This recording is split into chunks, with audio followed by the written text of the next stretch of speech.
Hey everybody, and welcome to my N5 series on the SP404 mk2, where I cover a topic in about 5 minutes. This is session 32.6, and we're going to continue going over the OP-1 field and how to use it as a sequencer or MIDI controller for your SP404 mk2. First thing I want to show you is if you were hoping to use the finger sequencer, I'm going to start all the way to octave -4, but we are not sending any MIDI information over from the drum sequencer or from drums at all. And that's because the note range that it's picking and using doesn't send anything over. So you're not going to be able to use the finger drummer, and you're not going to be able to send MIDI over from your OP-1 field to the SP404 mk2 in general from that sequencer or from drums.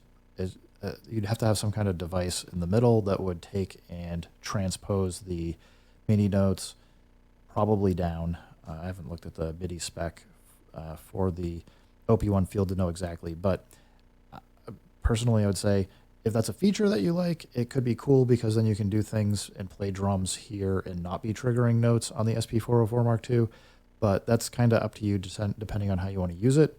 So that said, if you go over to any synth, it's just going to play notes over based on the MIDI channel that you set out in your output for the shift comm, and then go into the MIDI menu.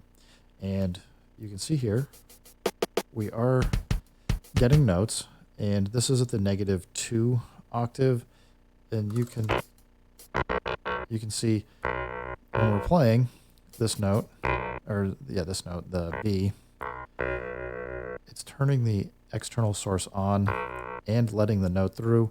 Just something to be aware of when you're doing this.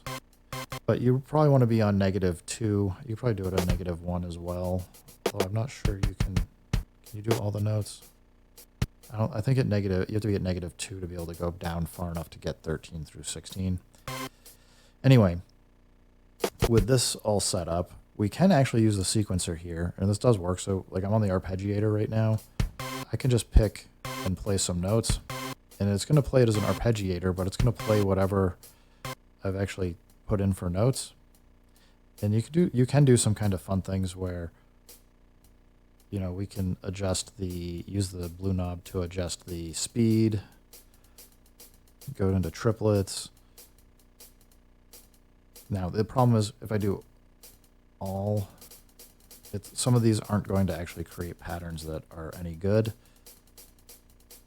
but then use the red knob to do hold, so we can go play around with some of the other parameters. So you can do stuff like adjust the note length, and if you have gate set up over on your SP404 mk2, that'll actually have an impact. As you can see now, with a note length of 1, it's just super short, and we can kind of dial in whatever makes sense. The type is just going to start switching up what types of arpeggio patterns you've got. You can adjust the swing. So you can do a lot of fun things here just with the arpeggiator. I would also say, if you hold shift, you can hit the sequencer. Endless can be another fun one to play around with because it allows you to do fun things like